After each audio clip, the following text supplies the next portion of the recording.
घोड्यांच्या रथातून उत्तरायणात प्रवेश करतात आणि पृथ्वीवर अधिक ऊर्जा देऊ लागतात। म्हणूनच पहाटे स्नान करून सूर्य नारायणाला अर्घ दिला जातो आणि मातीच्या मडक्यात दूध उतू घातलं जातं। धार्मिक सुद्धा अर्थ आहे।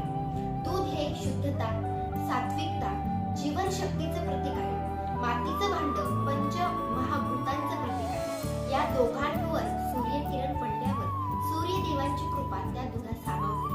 म्हणूनच रथसप्तमीला दूध उतू घालणं हा केवळ रिवाज नाही, तर सूर्य शक्तीचा वंदन करण्याची एक पवित्र विधी आहे। जय सूर्यदेव, जय स्वामी समर्थ।